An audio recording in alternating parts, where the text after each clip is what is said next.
Software is the collection of instructions and data telling hardware what to do, and it splits into two categories. The trouble is that students learn the split as two lists to memorize and then meet something in an exam that is on neither list.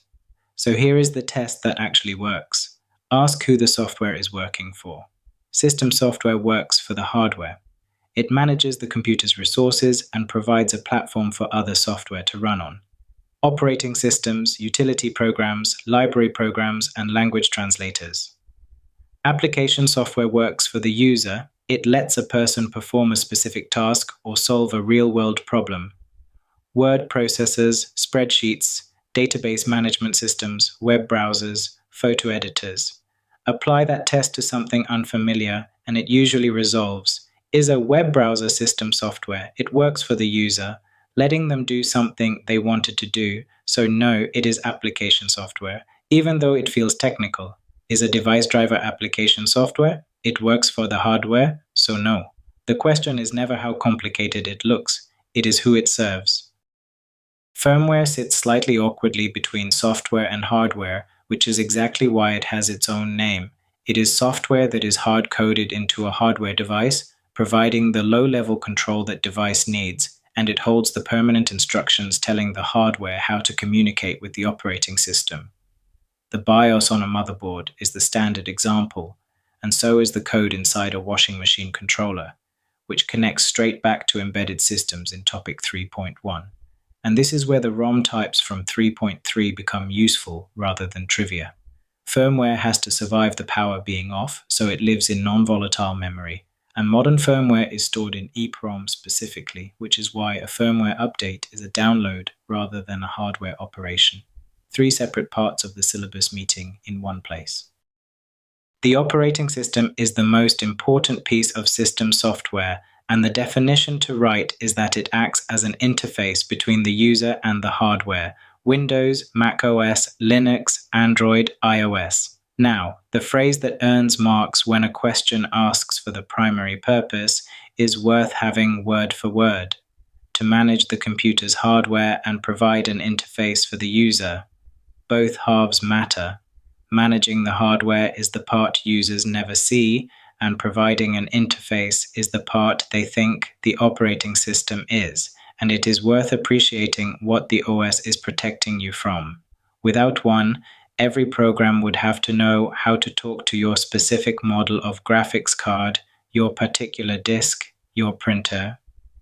The operating system exists so that programs can be written once against a general interface, and the messy details of particular hardware are handled in one place. 7 core functions, and rather than reciting them, let me make each one concrete, because these are phrases students repeat without picturing anything.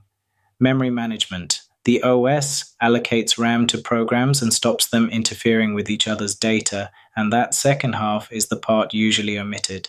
If a spreadsheet could write into a browser's memory, one buggy program would corrupt everything.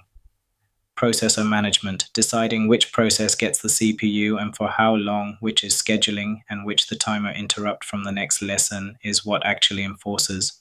Peripheral management, communicating with input and output devices through drivers. Storage management, how data is saved, deleted, and organized on disk, the file system. Security management, user logins, passwords and access rights, which connects to access levels in topic 5.3.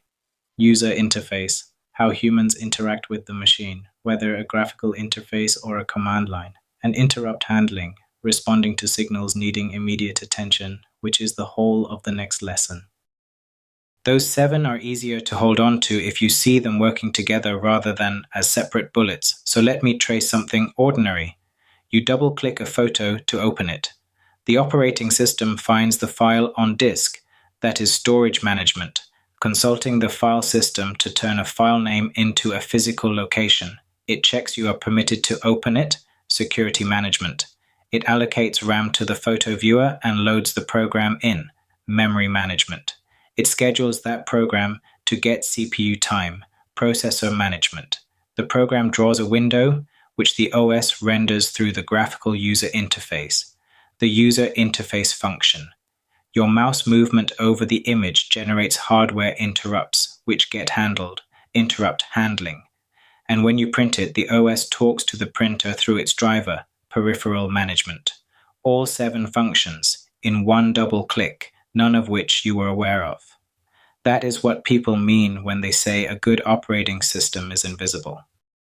It is also worth being able to say what would happen without one, because questions sometimes ask why an operating system is necessary rather than what it does.